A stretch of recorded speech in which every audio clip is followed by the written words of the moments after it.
It was the festival of lights when Prabhakar Dhareshwar and Ramabai became proud parents to a baby girl. Being connoisseurs of music, they named the child Lalith after the beautiful early morning raaga.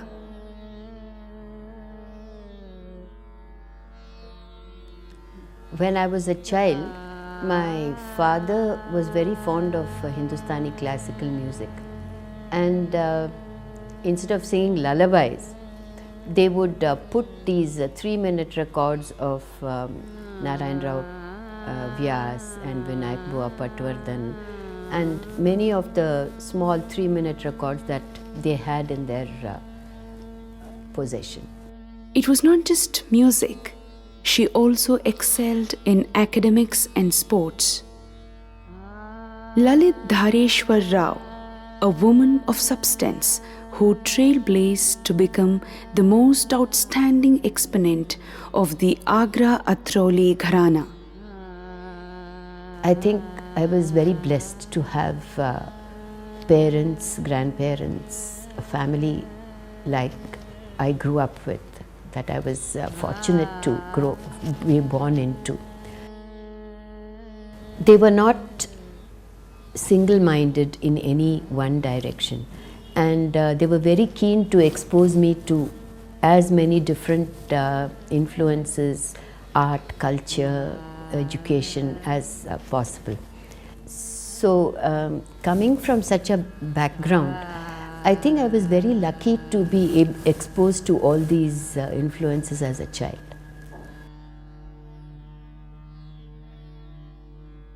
Music was not just a pastime with this family. In fact, it was a passion.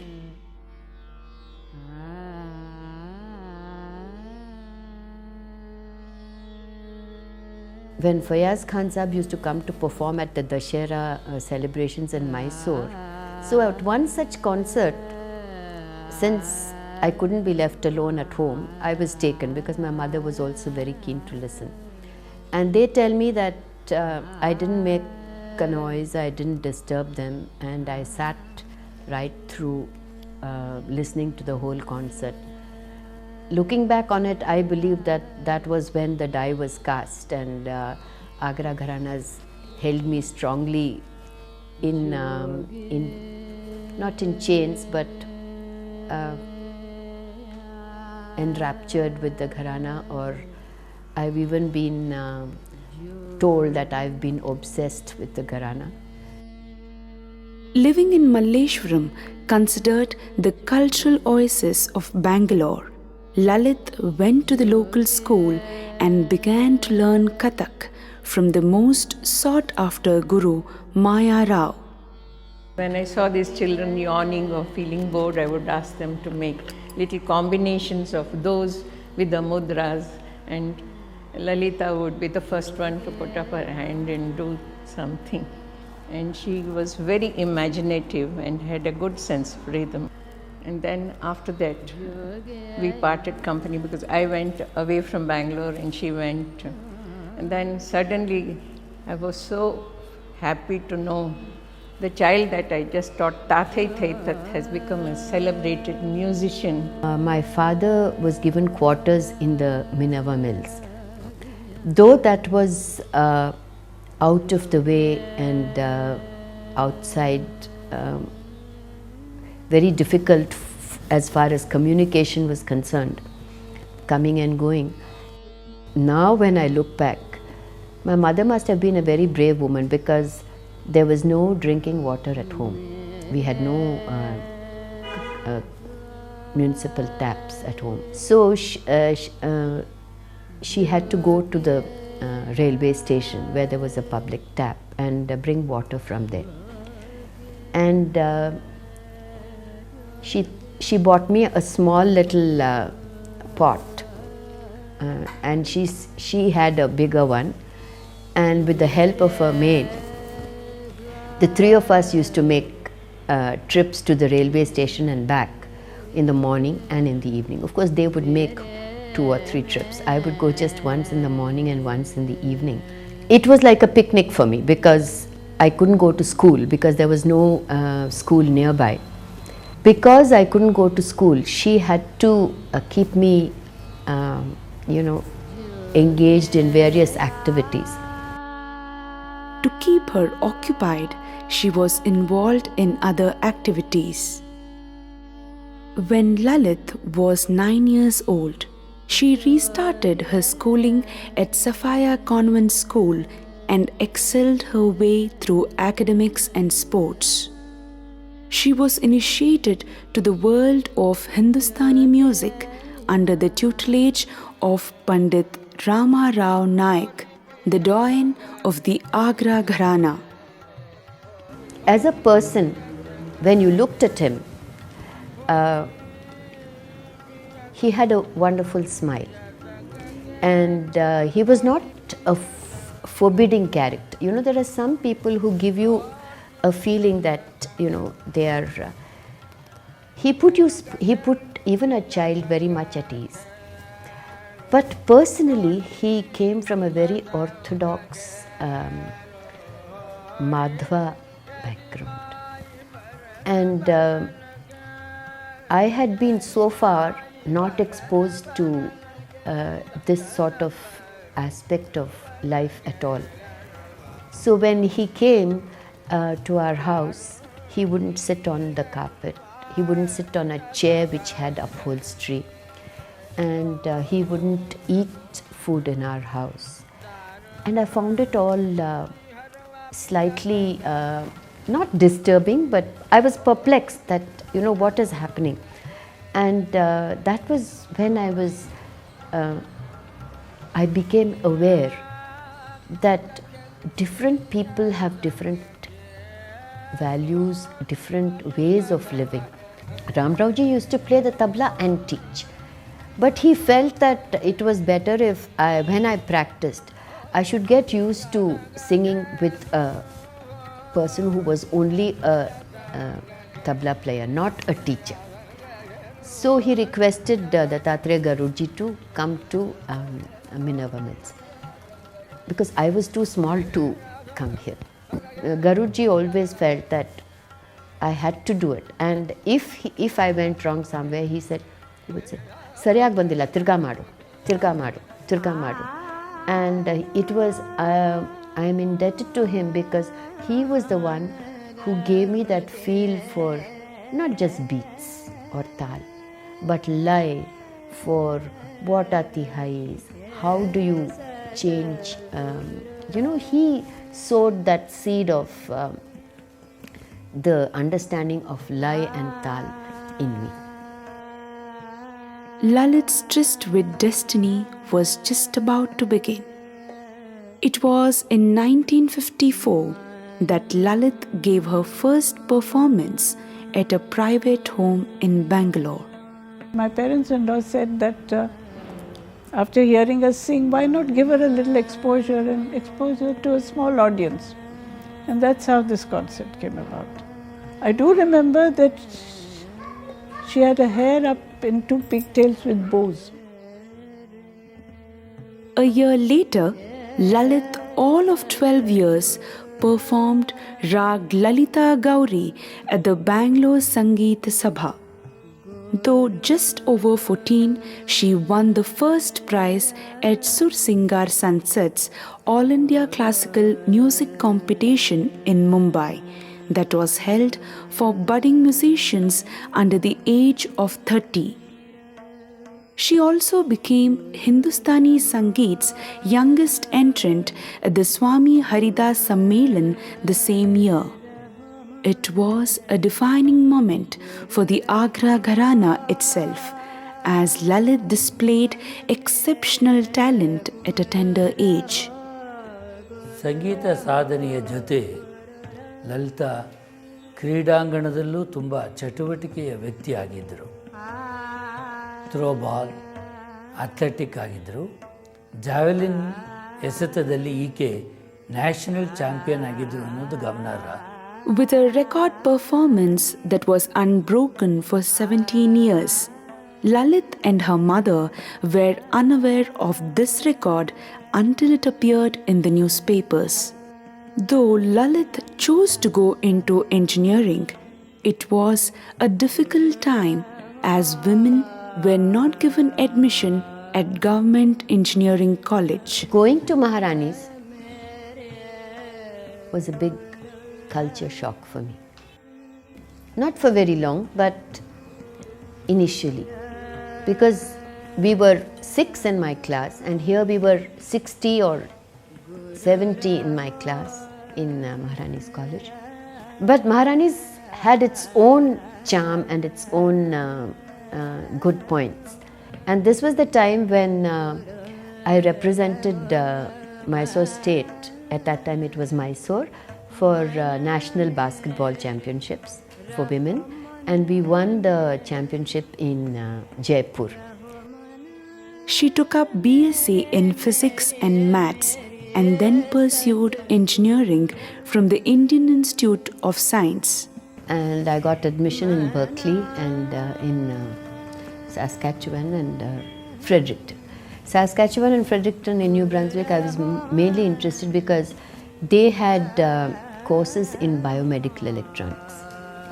And so I went to Fredericton on a full scholarship and teaching assistantship. And then of course music totally faded to the background. In the department I was the only girl student doing postgraduate masters. But life was made much easier because there were 6 or 7 graduate students who were doing electrical engineering and power communications and all. So, and we all had the same department. So they were literally saviors. And those friendships that I formed with them have lasted even till today. Because even now when they come here, they come and visit us.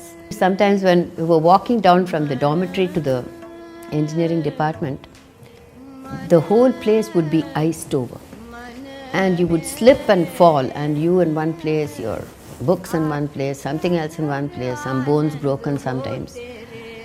And I would think to myself, why did I have to come here when I could have sat comfortably in Bangalore? I mean, it's not that these thoughts never did come across, they did. But in the end, it was worth it.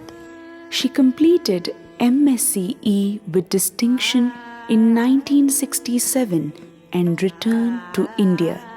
Music had taken a back seat for all these years until Jaivanth entered her life. I was working in Madras and I was staying in the YMCA. One fine morning I got a message from somebody to say that Lalith Dhareshwar is singing in somebody's house. Would you like to come? I was very fond of classical music. I used to listen to a lot of Hindustani classical. So I said, of course, Sunday morning, why not? So I went in there, and there I saw Lalith for the first time. I was a cricketer in college and even in school, maybe because of my height, but nobody could get me out clean bowled. I was often LBW, I was caught, I was run out, I was stumped, but never bowled. I think I was covering the wicket. So there I go and hear Madam Lalith Rao, who was then Miss Lalith Dhareshwar. I had heard the name but never heard her singing. And she started with her namesake rag, Rag Lalith. It was so engrossing. I mean, I had heard Bhimsen Joshi, I had heard so many others. Usually my exposure was Bhimsen Joshi and Bade Ghulam Ali Khan. And here Lalith, 20 plus, singing like a professional. I said, my God, this is very interesting. So that for the first time in my life, I was clean bowled for a duck. I had 2 weeks before going to Delhi. At that time, Lalith's father came and approached me and saying, would you be prepared to consider marrying Lalith? My first question was, have you asked her? He said, yes, I have asked her. So would you consider? So I pretended to look a little sober and serious. Well, you see, no, why not? Why not? But she was in Canada, I was in India, and then my would-be father-in-law immediately said, let us announce the engagement. I said, wait a minute, but she is in Canada, I am in India. How do we have the engagement? No, don't worry, you can get engaged to her photograph. So that is how my engagement was, to her photograph. After their marriage in 1967, having moved to Delhi, Jayavant influenced Lalith to follow her passion, even at the cost of giving up a lucrative engineering career. It was then that Pandit Dinkar Kaikini reignited her musical skills and put her back on track. I did get a job with IBM, but I decided they were not willing to transfer me to Bombay. And I decided that if you get married, then you have to be together as a family. The next milestone was in 1969, when Lalith and Jayavant shifted to Bombay, and there began a very emphatic phase of her musical journey. One of the most sought-after gurus of the Agra Gharana, Padma Bhushan Khadim Hussain Khan Saab, further chiseled Lalith's talent by his trademark stamp of discipline and perfectionism. They had a habit of having what is called Gandabanan. That means they officially accept you as a student. So he said, and usually you give a guru. We didn't know what this whole ceremony was about. But he said, नहीं कुछ नहीं, थोड़ा फल ले आओ और एक माला ले आओ और आपके घर में गणेश जी का मूर्ति है वो ले आओ और एक अगरबत्ती ले आना and some sweet. So we got all that, and you won't believe, he first did a small namaskar to Ganesh ji, and then he said some prayers, whatever he did. And they have this thread which they tie on your hand. That is officially accepting you as a student. It was a very small ceremony. In some cases, becomes a very big ceremony. He got so attached to me, rather I got so attached to him, that one fine morning Lalith got a little upset with him. He said, Khan Sahab, शागिर्द तो मैं हूँ, मगर पसंद करते हैं आप उनको, ये क्यों? अरे ललिता, गुस्सा मत करो, तू तो मेरी शागिर्द है, मगर ये मेरा बेटा है. That was the kind of bond I personally had with Khan Sahab, apart from his great affinity for Lalith. He was really a bright light in my life and a major influence on my music, because he taught me to think, he taught me to innovate within a broad outline. And he also taught me that whatever you sing should not be a patchwork. It should merge with your identity. Suddenly he'll think of a chiza which comes to his mind. He will come back and first teach Lalith. What happened was, he used to think about various chizas. He was a great composer himself. He would teach a rag to Lalith, and in that rag there will only be a vilambit cheese. It was quite common in those days. You just sing a Vilambit, Vilambit is the slow chief, and then stop. But traditionally in a khyal, you have to sing a Vilambit and a drut. So after learning the Vilambit, Lalith would tell him, Khan Sahab, drut सिखाइए. हाँ, इसमें drut नहीं है. अच्छा खान साहब, तो मैं ये राग पब्लिक में नहीं गाऊंगी. अरे क्यों? विलंबित तो सिखाया है. नहीं साहब, अगर द्रुत ख्याल नहीं है तो मैं वो नहीं गाऊंगी. अच्छा, तो एक बनाना पड़ेगा. So and then we'll forget about it. One fine evening at 9:30, he knock, which is not the day on which he normally comes. You open the door. हाँ साहब, आप? हाँ, मैं आया हूँ. बैठ जा, मुझे एक गिलास पानी दे दो. So gave him a glass of water and wondering why he has come. Then he picks out a bus ticket from his pocket on the back of which he has scribbled in Urdu the drut composition of that very rag. अभी मुझे याद आ गई बस में, तो मैंने सोचा घर पे आके आपको सिखा दूंगा. एक बार तो सिखा दिया ना, फिर मुझे याद करने की जरूरत नहीं, आप याद करेगी. तो it is safe in your hands. That was the confidence he had in Lalith. I had heard about her getting the first prize and performing in the prestigious Swami Haridas Sangeet Sammelan in 1957. So we got married and came to Bombay in 1969. We had to approach the same Sursingar Sansad. So I went and approached the director called Brij Narayan and said, do you remember in 57 somebody sang and got a first prize and sang alongside Kesar Bai? हाँ, वो Lalita ऐसा कोई है? I said, no, that she is my wife. Would you consider giving her a concert in Swami Haridas Sangeet Sammelan? He said, ये नहीं होगा. हमारा rule है, अगर 10 साल कोई नहीं गाए यहाँ, तो she will have to start from what is called कल के कलाकार संगीत सम्मेलन. That is tomorrow's musicians Sangeet Sammelan. I said, but Brij Narayan ji, she has won the first prize and already performed in Swami Haridas. Maybe, but this is our rule. So after coming to the pinnacle at the age of 14, coming right down and starting from the bottom rung of the ladder, I felt a little sad about it, but she didn't mind. So she sang there. It was such a thumping success that she was immediately awarded the title called Surmani by Sursingar Sansad. And after that she never looked back. Very next year she performed in Swami Haridas Sangeet Sammelan. First it was a duet, and then the very next year again a solo, and she has never looked back.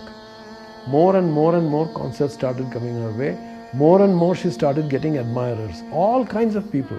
Being a mother and a musician was less challenging, thanks to the immense support from a band of relatives, and with Jaiwant always at her side, Lalith steadily climbed the pinnacle of success. Her unwavering dedication to the gharana gave her the clarity of purpose and freedom to dream and to continuously excel for her ever-eager audiences. वो सारा नोम तोम, वो सारा पौरुष और एक खूबसूरत नाजुक आवाज़ में, और वो आवाज़ जिसमें सारी कैफियत थी घाघरा घराने की. All the nuances, all the physicality, all the robustness, but in a feminine avatar. वो नारी सुलभ सौकुमार्य. और मुझे कालिदास की याद आ रही है, आपको हंसी आएगी. उन्होंने पार्वती की तुलना कांचन पद्म से की थी, जो कमल, जो कि सोने की तरह कठोर हो और कमल की तरह सुकुमार हो. तो उनकी जो आवाज़ थी, उनकी जो अदायगी थी, मुझे कांचन पद्म की याद दिला गई. Just as she had established herself as one of Bombay's prominent vocalists, Jaiwant was transferred to Delhi. After 14 years under the tutelage of Khan Sahab, it was an emotional moment of separation from her beloved guru. Jaiwant got transferred to Delhi, and my belief has always been that the family comes first, no matter what it is. And he was going there, it would have been improvement in his career, a very big fillip to his career. So I was heartbroken, so was Jaiwant, because we were both miserable to leave Khan Sahab. Bundle of emotions had surpassed, but shift to Delhi gave Lalith Rao a new perspective to branch out and groom herself as a performer. The first thing that attracted me was the tonal quality. वो गोलाई, वो एकदम जिसे कहते हैं ना, to hit at the bull's eye. Each and every note was so pure and so perfect. Lalith Rao was a personification of the saying, Vidya Dadati Vinayam.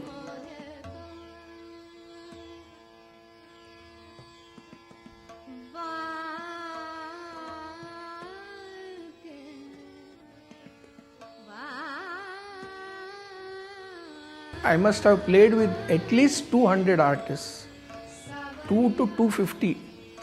But she is one of the very few with whom I have always enjoyed accompanying, because our rapport is so good, and I have the innumerable concerts I have accompanied her. She is one of the most modest and self-effacing artists of that caliber. Lalith Rao's passion for her gharana was not limited to performances alone. She worked tirelessly to archive and document the work of stalwart musicians in an effort to preserve the rich legacy of the gharana.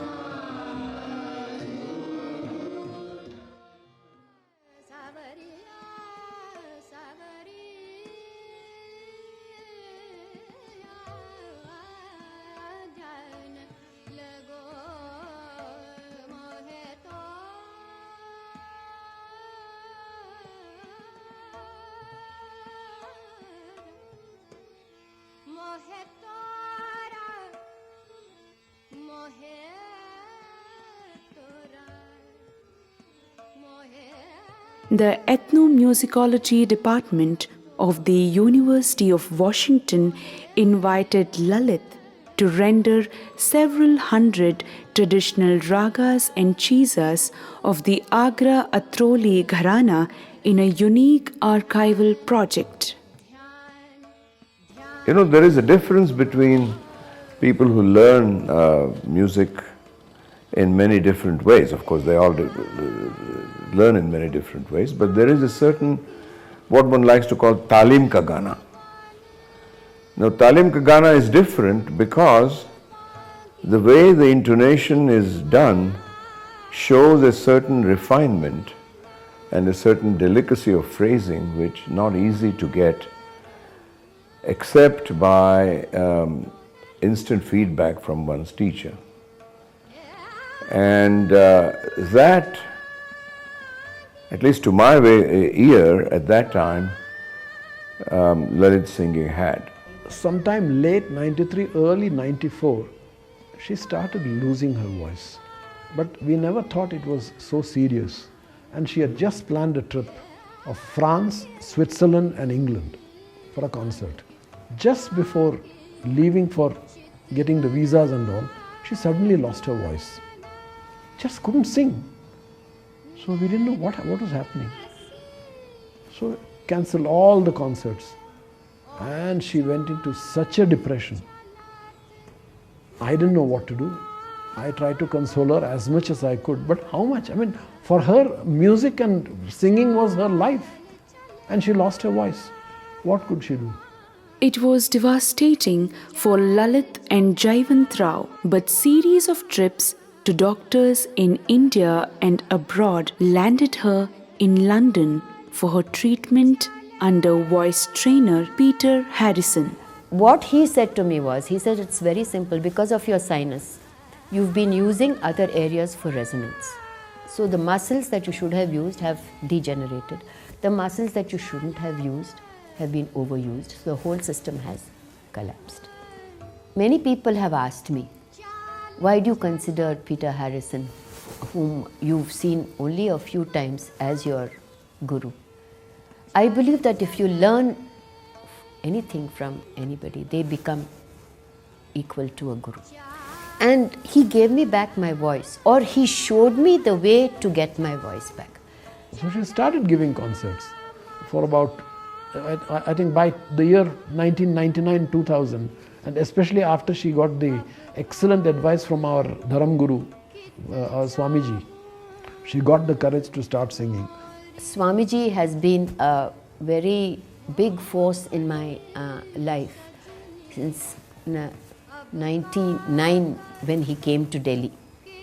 And in 2008 was the 300th centenary of our mutt, establishing of the mutt in, and we had planned a year-long celebration. And one of them asked me, why don't you compose a rag in honor of the 3rd centenary?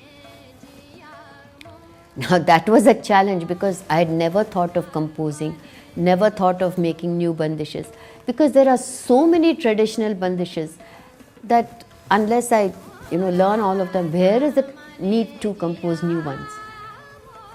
But it was an inspiration, and since it was for Swamiji, maybe I put my mind to it, and I composed a rag and called it Bhavani Shankar. But later I was inspired to compose one on the Guru. Karuna mayi nain Satguru ke rahe mo par din rain. So, but I don't think I'll compose anymore. That was a moment of inspiration because of the Guru's blessings. I'm happy with it. Those moments of inspiration led her to other pursuits that ensured the continuity of the gharana.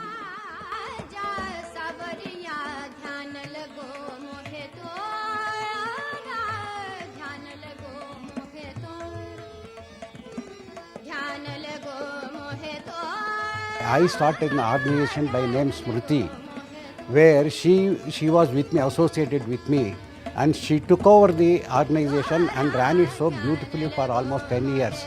And she was such a strict and disciplinarian. The organization, we were able to conduct beautiful programs for almost 10 years.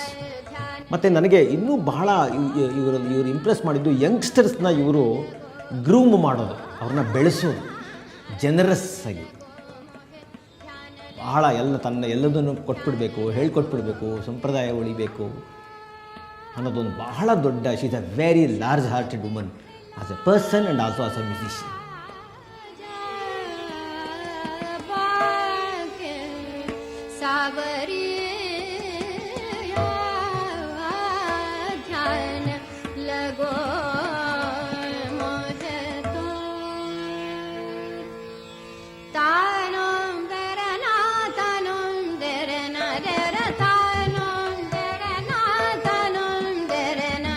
It has been a wonderful journey of my musical career since I came under Lalith ji, because that's when I had given up my job and I had taken up music full time. And it's very difficult to find a guru and a performer in one musician, and I see that in Lalith aunty. She's an excellent performer and a great teacher. And not many students are very fortunate to have their gurus attending their concerts, but in our case, the students of Lalith ji, whenever they are invited, they come to every music concert of the students, sit right in the front, and if there is a dhari, I think Jayavant uncle prefers to sit there, squat there, and then enjoy every single phrase that we sing, which is a lot of encouragement. It is a very well established fact that our music is a Guru Shishya Parampara. It is an oral tradition, and what a guru gives to the student, no book can give you, no writing can give you, no CD can give you. So you can have CD learning, you can learn off tapes and learn, you can do all that, but what a guru gives you is something that goes way, way beyond just the grammar of the music. And I think that what Lalitaka has imbibed is the essence of this Guru Shishya Parampara only because of her total and complete dedication to her Guru. One of the things Auntie told me is that you've got to put your priorities in order. And very clearly for you, work and your career is priority number one. Music might be your passion, and it's wonderful that it's your passion, but it doesn't have to occupy the same level of importance in your life as it does in mine. So she made it very clear to me in that one session that she wants me to prioritize career and my other commitments before music. And I think from a guru's point of view, that was a wonderful thing for her to say, because it would be so easy. And I've seen people, I've had past experiences when people expect you to, kind of drop everything for the sake of what they're teaching you, because they're very passionate about it. But realistically speaking, that can't happen. And Auntie always says that, you make sure that you've taken care of all that and then you focus on music. One thing I always remember, Auntie used to tell us that we need to compartmentalize different things. So when you're doing something, if I'm practicing, concentrate on that, give it 100%. When I'm taking care of my kids, do it 100%, give it 100%. And she has done it so well. So I'm sure, there is a lot to learn from her. Not just music, but I need to learn all these things from her as to how I need to strike a balance between my music career as well as my family. And I'm sure, she is an inspiration to me, and following her footsteps, I can balance both. I can strike the right balance. She always tells us that you have to listen to every artist there is now in India, even abroad. Every artist has something special to give to the world of music. And you shouldn't miss that. She never stops us from listening to anyone else. She gives us records for every raga. As soon as we finish a rag, she teaches, or in the midst of a rag, she'll give us records to listen to. It might be C.R. Vyas, it might be Bhimsen Joshi, from different gharanas. She never stops us from listening to any other artist. And that's why we have different memories associated with every rag. When we sit down to practice, when we are not in India, we recollect those days when we spent. Every raga has a separate memory. As long as I was performing, I never really thought of teaching, because I thought it would take away from my time of riyaz, from my time of internalizing my music. But then when I lost my voice and I couldn't perform anymore, I still wanted to be in the music field, because it was something I'd spent my whole life in. So I went to teaching as the other alternative. And though I was a little skeptical in the beginning, I feel it has been as fulfilling a journey, because before you teach, you have to understand and you have to internalize what you have learned. So my learning process continues, and that has been very rewarding, because you become aware of so many things that you might not have noticed when you learned or when you were performing. And it gives a more complete attitude to your music. And the second thing that has happened is, I've been blessed with a wonderful group of students. Many of them are very talented. All of them are very, very dedicated. And they bring into my life not only an extended family and a sense of being wanted, of being loved, but they've also enriched my life, because in this musical journey that I've been going along with them, we have learnt so many things together. And this takes me back to the time when I was learning, and makes me be very thankful to God, because He has blessed me on so many folds, if I can use that word. 3 wonderful gurus, wonderful students, a wonderful family. And He has made me realize that performing is not the be-all and end-all of music. Music has many perspectives and outlooks. And I'm eternally grateful for all the blessings that I have had. Lalith's single-minded dedication to her passion has been honored with Lifetime Achievement Awards from prestigious music organizations like the Bangalore Gayana Samaj, Putraj Gavai Samman, and the Karnataka Kalashri Award in the year 2012. She has been featured in the French celebrity magazine Match the Monde. ಇವರಲ್ಲೊಂದು ಬಹಳ ವಿಶಿಷ್ಟವಾದ ಗುಣ ಏನಂದರೆ, ಅವರು ಚಪ್ಪಾಳೆಗಳಿಗೆ ಹಾಡಿದ ವ್ಯಕ್ತಿ ಅಲ್ಲ. ಅವ್ರ music ಪರ್ಫಾರ್ಮೆನ್ಸಿಂದ ಮೀರಿದ ಒಂದು ಮೆಡಿಟೇಟಿವ್ ಕ್ವಾಲಿಟಿನ ನಾನು ನೋಟಿಸ್ ಮಾಡಿದ್ದೇನೆ. Her music as being very upbeat, very happy, but then later admirers. For Sumati, for example, who heard her Miyaki Malhar, was gripped by the way she could present even the more serious and the more heavier, they call, I don't know if you can call them heavier, the heavier ragas. Agra Gharana meant men. Agra Gharana meant Fayyaz Khan Sahab. Agra Gharana meant sort of a voice like a tiger in the jungle, you know. But Lalith was anything but that. So it was the interesting thing was the fact that she was a woman singing with that with the strength of the Gharana, bringing it to a woman's voice. Made it very interesting. It was much more noticeable in the Drutle, you know, compositions. You know, the impact of I mean the Agra tradition was 100% there. The impact of her musical prowess on her family is all too evident as the cultural legacy of this home continues through her grandchildren.